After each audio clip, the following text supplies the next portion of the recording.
안녕하세요. 에이징 헬성외과 전문의 김선우입니다. 환자분들께서 상담을 오시면 등급이 어떻게 나뉘는지, 보험 적용 여부는 어떻게 되는지 궁금해 하시는 경우가 많으신데요. 오늘은 등급에 대한 기준을 설명드리겠습니다.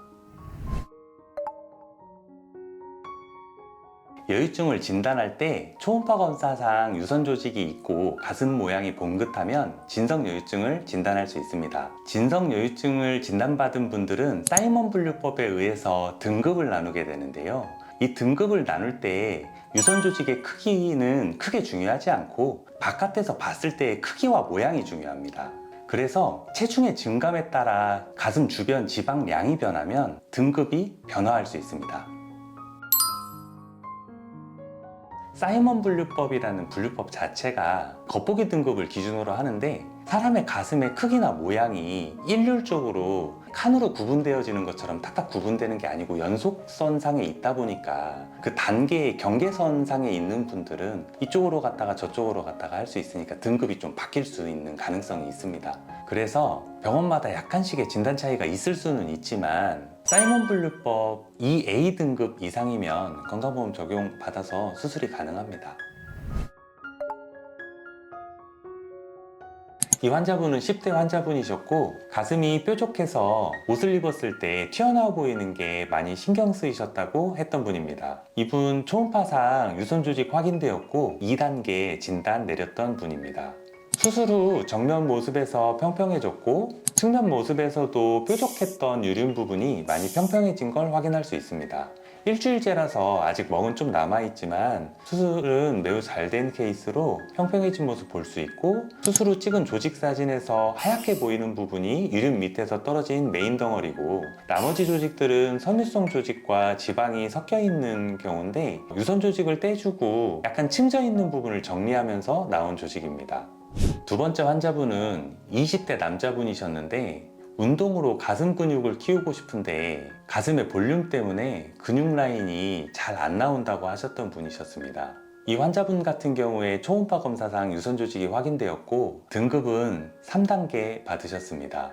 수술 후 정면 모양에서 평평해졌고 측면 모양에서도 가슴이 봉긋한 느낌이 많이 감소된 것을 확인할 수 있습니다. 마찬가지로 조직을 제거한 사진상에서 유선 조직과 그 이외의 조직이 보이고, 우측에 보이는 사진은 지방 흡입으로 나온 지방입니다. 이 환자분은 20대 후반 환자분이셨는데 가슴 모양이 이렇게 봉긋하고 그 다음에 옆가슴 부분까지 튀어나와 있어서 유선 조직 확인 후 사이먼 분류법에 의해서 3등급 진단한 분입니다.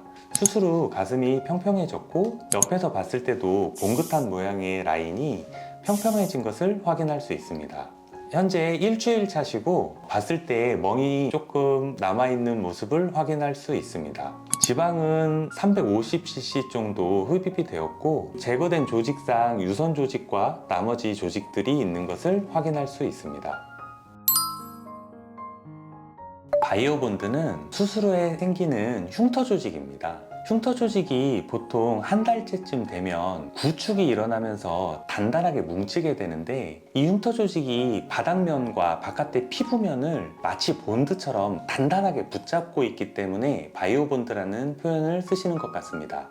사진을 보시면 이게 수술 전 사진이고 이게 한 달째 사진인데, 보통 한 달째쯤 되면 구축이 많이 생기면서 유륜 부분에 주름이 생긴다든지 바깥의 피부가 안쪽으로 단단하게 끌려 들어가 있는 모습을 볼 수 있는데, 6개월 정도 지나게 되면 대부분 풀려서 정상적인 모양으로 다시 돌아오게 됩니다. 자연스럽게 없어지는 증상. 그렇죠. 흉터 조직이 처음에는 단단하게 굳으면서 그런 증상을 나타냈다가 이게 한 3개월에서 1년 정도 지나면 다시 부드럽게 풀어지면서 없어지는 증상입니다. 그래서 수술이 끝나고 나서 완전히 자리를 잡으려면 평균 6개월 정도는 필요하다라고 생각하시는 게 좋을 것 같습니다.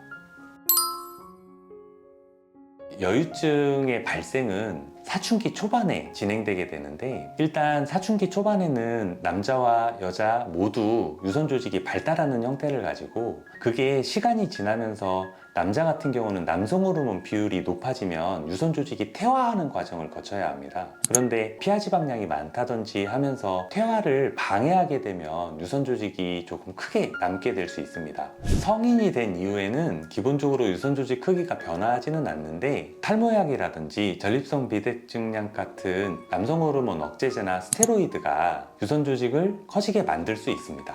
하지만 이런 약을 복용한다고 해서 반드시 커지는 건 아니고, 드문 케이스로 커질 수 있는 가능성이 있습니다. 지금까지 여유증 등급을 나누는 기준과 보험 적용 여부에 대해서 알아봤습니다. 여유증에 대해 더 궁금하신 점이 있으시다면 카카오톡 채널 문의 주시면 성심껏 답변 드리도록 하겠습니다. 이번 영상이 도움이 되셨다면 구독과 좋아요 부탁드립니다. 지금까지 에이징 엘 성형외과 성형외과 전문의 김선우였습니다. 감사합니다.